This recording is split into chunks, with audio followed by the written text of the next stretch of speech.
tayo mag-start ng paggawa ng bangka, no? So yung bangka natin na binsilyan nakaraan, ngayon lang ulit i-start, ano, dahil kulang tayo sa budget, ano? Ay naglalagay na tayo ng nagsusukat pa lang tayo ng trengkahan, ano? So tingnan natin. Ilagay namin ng nylon sa gitna, no? Ito nylon. Para pag naglagay na ng trengkahan, sukatin magkabilang tabi. Sukuha natin yung gitna na para pantay na pantay yung ating trengkahan paglagay ng plywood. Mas parehas yung luwang nila, no? Hindi yung tabing yung kabila. Malawang kabila ay tumba, yung kabila ay tindig, no? Para parehas. Sukat lang namin ngayon, tapos bukas ay puksin pag nakapagawa ng samaral.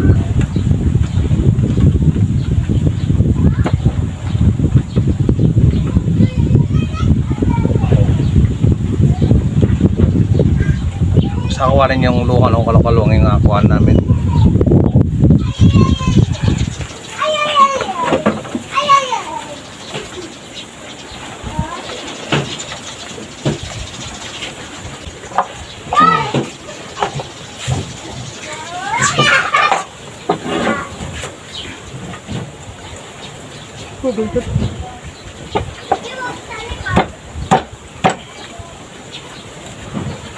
Parang musim ba? Pagli dari.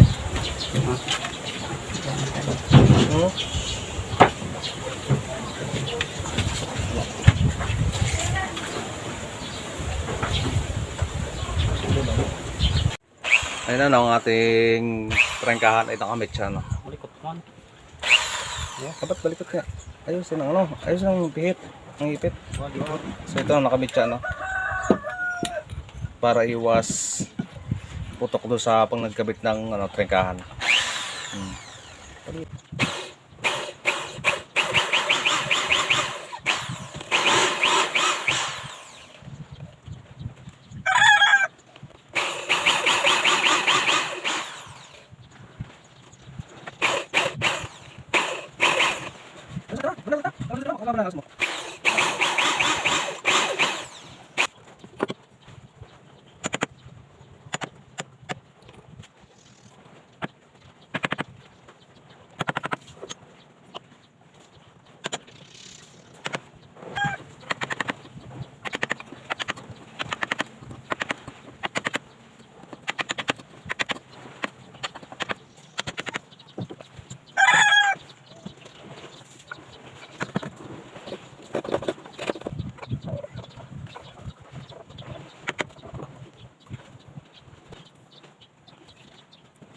Yan, nakakas na yung isang trengkahan sa ulat. Tapos lang nabukasan.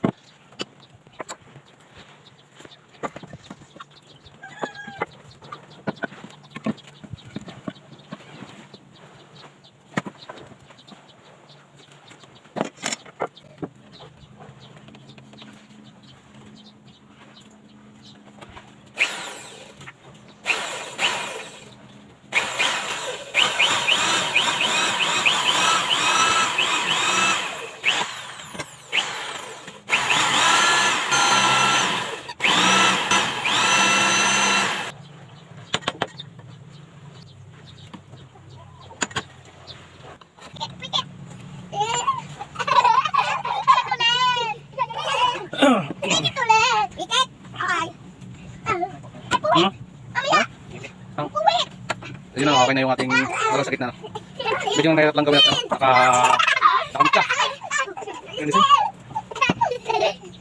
Tapos lagyan din sa gitna.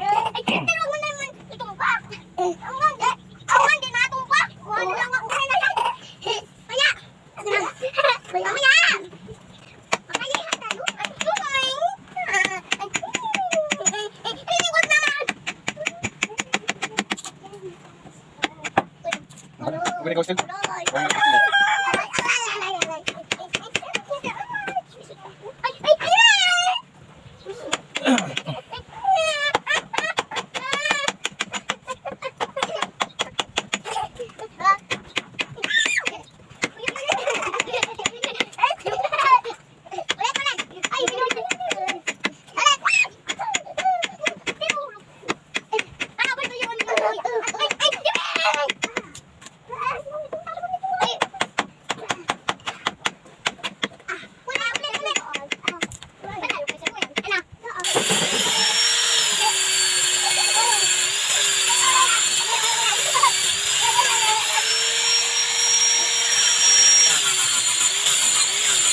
Ilan natapos na yung tatlong trengkahan ano.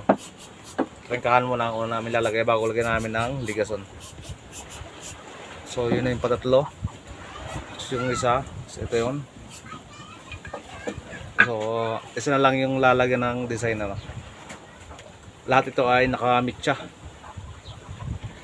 para iwas putok dito. Pag ito yung nakakaltas lang dito, dito siya naputok, nababasag kaglagay ng epoxy.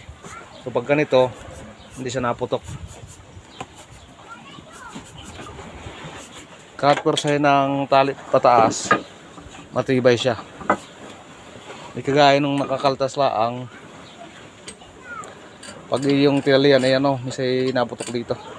Kahit pako. Ito katulad itong pako, pwede to.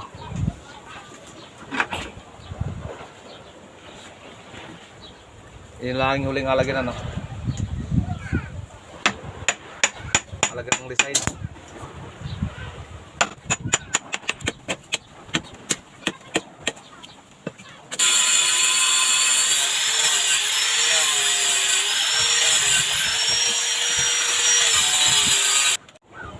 Tama ka yan!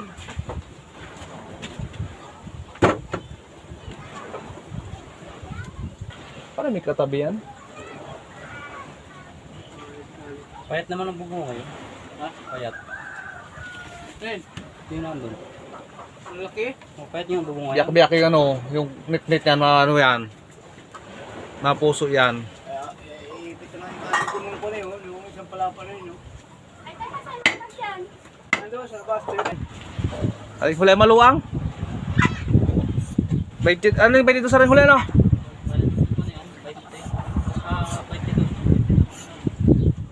Ba't palit ang trigkahan yan? Para siya no? Para sa luwang yan. Makipot lang ano yan. Ako na ginagawa no. Ito tingnan natin ng preparasyon kung paano. Ito yung diskarte namin ng paggawa ng bangka no, sa malaki. Para makita natin na hindi tabingi yung kabilang parka o tagilid. Tagilid ano. Pag nakatagilid tabingi din yung parka no. So tingnan natin yung itsura ng preparasyon ng bangka no. So tingnan natin. Ito tayo sa ating bangka. Ito na siya no. Ito na yung preparasyon namin. So ilagay namin ng guide ano, sa tabi.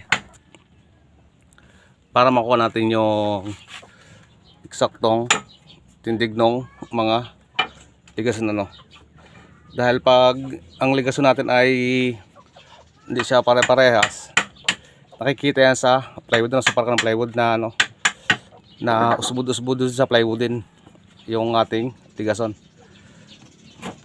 So ito pa rin yung nylon natin, hindi pa naalis. Tsaka sinukat na rin yung makina kung ano kataas yung plataforma na ikakabit. Bago lagyan to ng parka, nakakabit na yung nakamontahin na yung makina So ito natin talangkahan na epoxy na nakakabit na. Wala itong pako Ito nalagyan ng pako. Ito lang yung pako niya pang samantala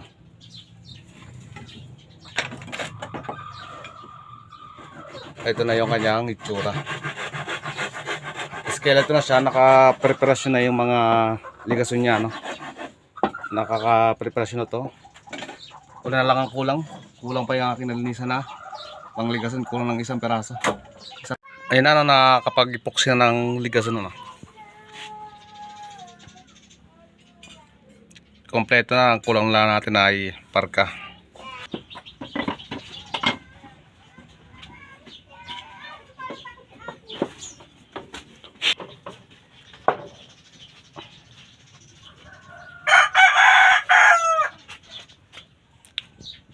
Wala pala seed mo dyan. Nasahod na seed mo? Huh? Nasahod? Wala dyan pinuntan ko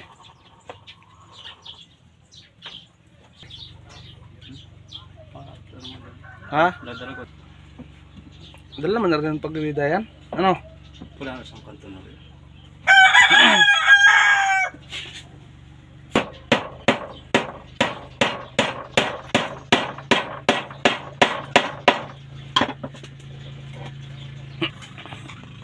Ito lang kulang ano, dun sa tapat ng makina. Wala pa siyang basyada no. Wala pa siyang hukay no. Dahil paglagyan ng plywood na pansara. Tapos maglalagay pa tayo dito ng panita sa kalaghati. Yun yung panita na natawag namin hanggang dito sa tapat ng makina, hanggang dito. Tapos sabihin kaputol, pababain kaputol na para diretso lagay ng papag. At yun na no, ito na yung ating bangka. Okay na siya, buo na siya, may epoxy na at nakakabit na lahat yung ating trengka-aligason na no. Ito, lilagyan pa natin siya ng biyak para pag sa taklob ng makina no, na pag tinaklob mong gano'n nakashoot siya magkabila. So pero dito kung kabila no, ito, ayan yung apat. At siguro bukas ay maglalagay lang tayo ng muna ng pang panita no. Ito, tingnan natin yung ating bangka na no. Inaalay na siya pero wala pa siyang parka. So gaano ba ito kadaling mag-align pag ganito? Ito siya no. Napakadaling mag-align. Hindi mo na kailangang umibabaw, magsilip-silip. Yan, nandiyan ka lang sa tabi pag mag-align ng makina nang walang parka. Napakasimple mag-align.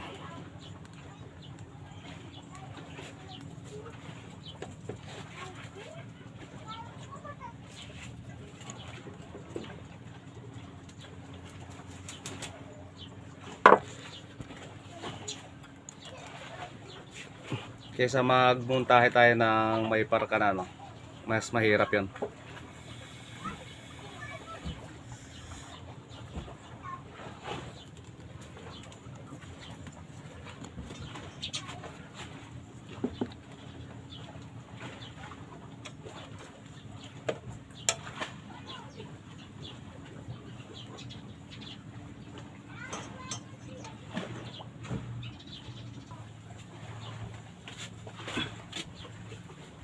Para hindi tayo mag-apeke dito sa plywood ano. Sa plywood natin, mas madaling maglagay ng base, mas maluwag. Hindi yung bunot kabit tayo ano. Mas madali.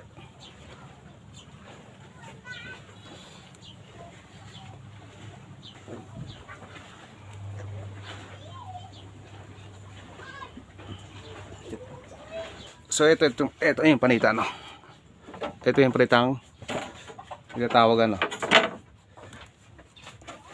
Kung nagataka kayo, ibang pagkalagay ng panita namin kaysa doon sa iba na nakaganito no. Nakaganito, parang sa loob sila nanggagaling. Yung panita na yan, hindi ko alam kung sa loob o sa labas sila nanggagaling ano, yung paglagay ng panita. Ha? Sa loob ano? Kung malaki ang kaltas doon, yung panita, walang kaltas ang likas, no? So ito ay ano, ito ay may kaltas ito. May kaltas ito para sa ano, may kaltas itong panita, may kaltas ang ligason para siya ay nakabaon. So tingnan nyo. Ito tapos itong diretsyon ito naka kaltas din ano. Hindi man yung nakapatong lang dito. Nakakaltas din yan. Dagdag tibay. So yun yung kabiak. Pag nakaltasan yan, pag nakaltasan na yan, akaltasan din itong dito no. Tingnan may guhit na ito.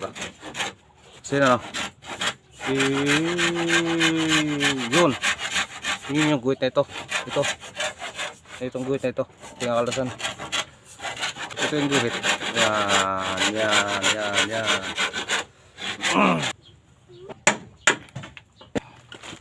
Ayun ano, nalagyan ng mga napaglalagaran na yung ano, tigason.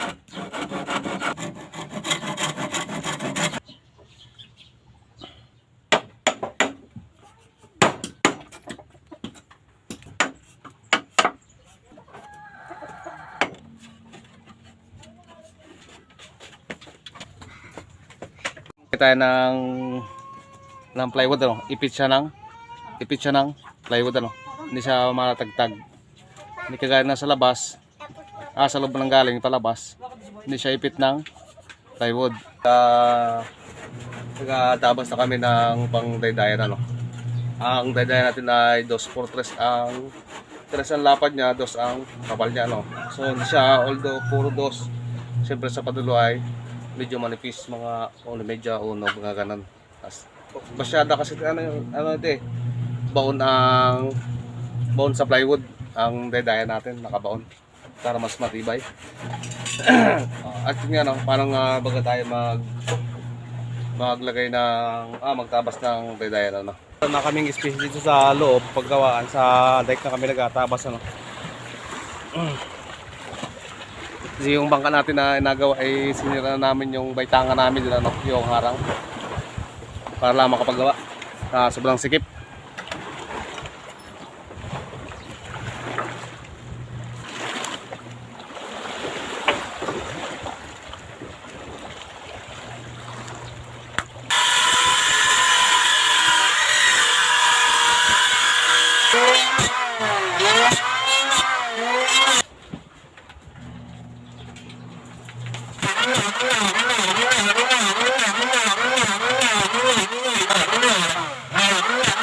Ang tawag namin sila, inagamit namin pang guhitin ay ano, granil.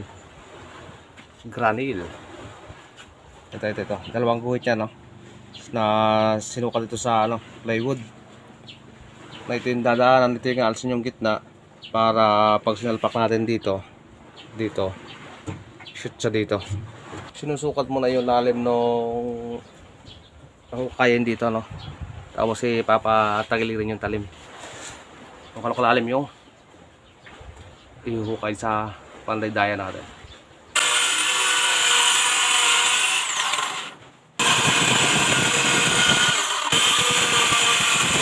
Na matapos namin ayusin tong pang daydayan natin, ano.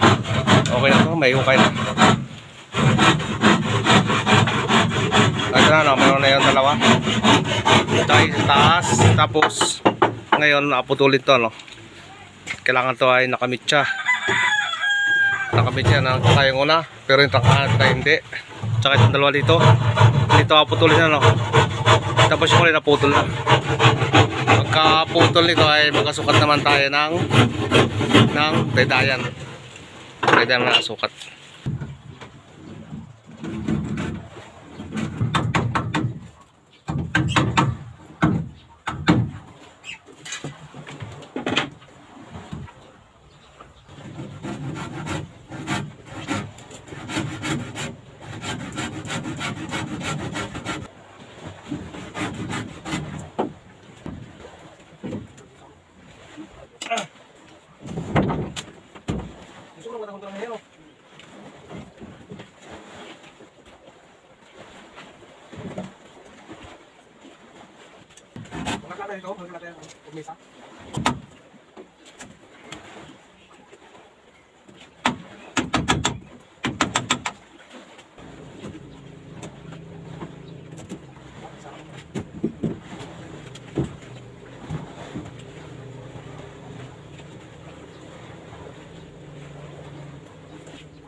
Pati ka no?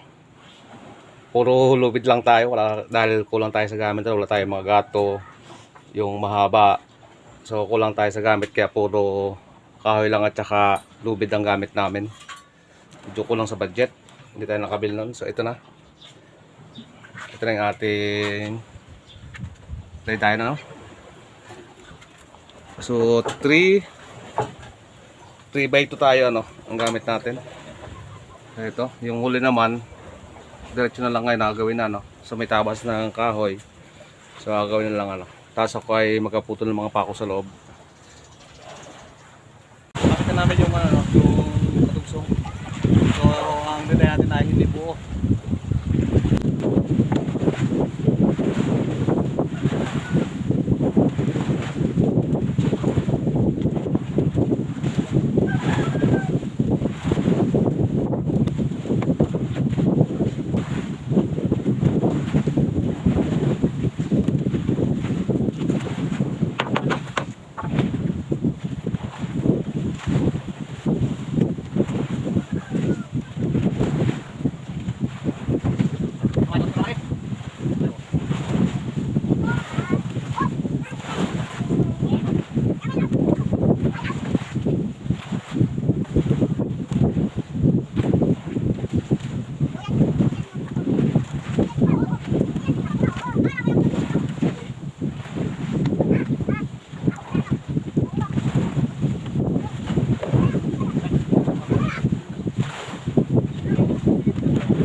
So ito na po yung ating pilot cover. So nakadugtong ito sa ating prengkahan.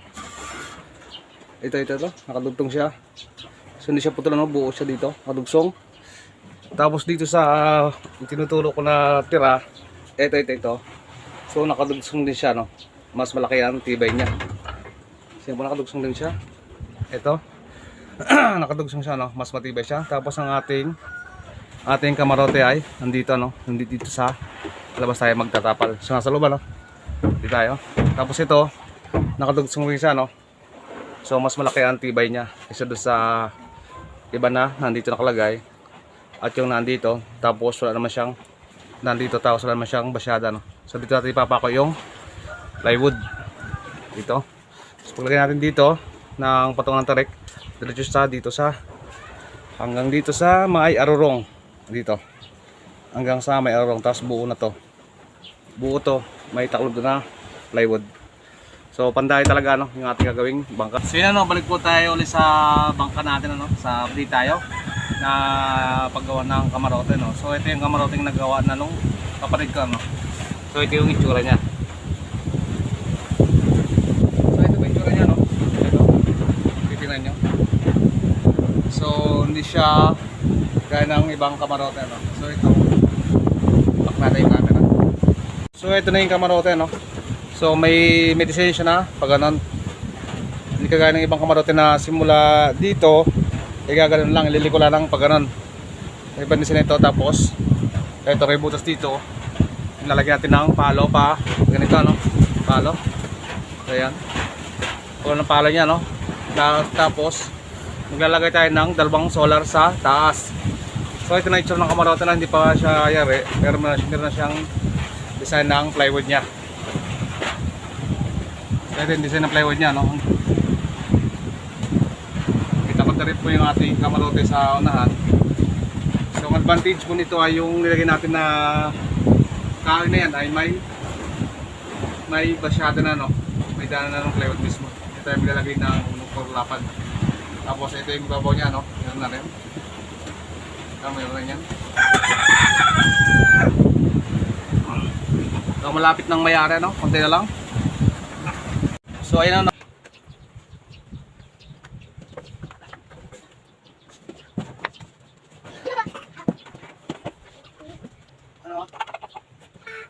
Dapat kung maayos. Dapat maayos.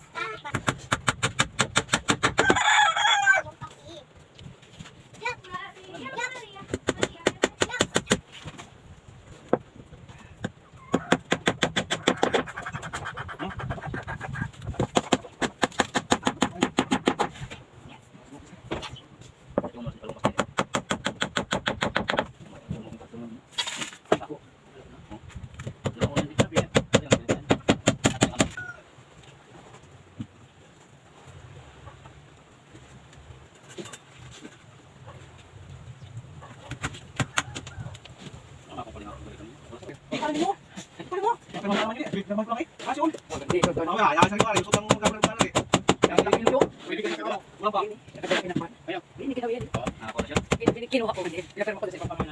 Ang bahin sa mura mo ngayon. Ngayon. Yung kasi naman eh. Ayaw malaki yung mura dun eh. Ha? Ha? Oo nga pala. Mga mag-ole, ano. So nakikita namin yung kamarote, pero kulang pa to, no? May kakabit pa kami ditong lining.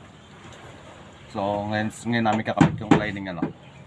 So ito yung mga lining na ikakabit namin. So yan yung lining, ano, yung dagdag pampatibay pa.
So yun na po ang itsura natin bangka. So medyo marami pang kulang, wala pa tayong, so yung nagalagay ako ng kulay sa iridaydayan black. Tapos sa kamarote, dalawa pa rin, parehas black. So maglalagay tayo ng design. Tapos yung kabila natin, ang itsura, tingnan natin.